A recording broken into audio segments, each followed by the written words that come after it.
Maaari mo nang basahin ang mga letra. Kaya't basahin natin ang mga tunay na salitang Koreano. Bawat salita ay mga batayang kaalaman na alam mo na, at ngayon ay may kahulugan na maaari mong isipin. Basahin ang salitang ito. 우유, Ibig sabihin nito ay gatas.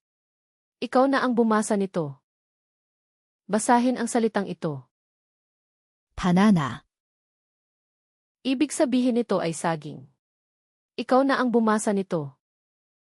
Basahin ang salitang ito. 나무, Ibig sabihin nito ay puno. Ikaw na ang bumasa nito. Basahin ang salitang ito. 모자, Ibig sabihin nito ay sombrero. Ikaw na ang bumasa nito. Basahin ang salitang ito.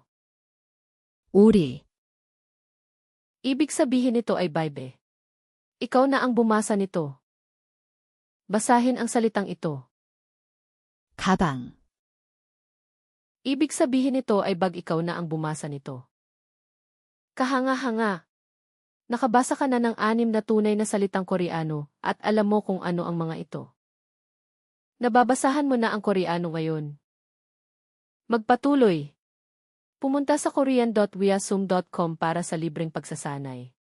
Ang link ay nasa ibaba.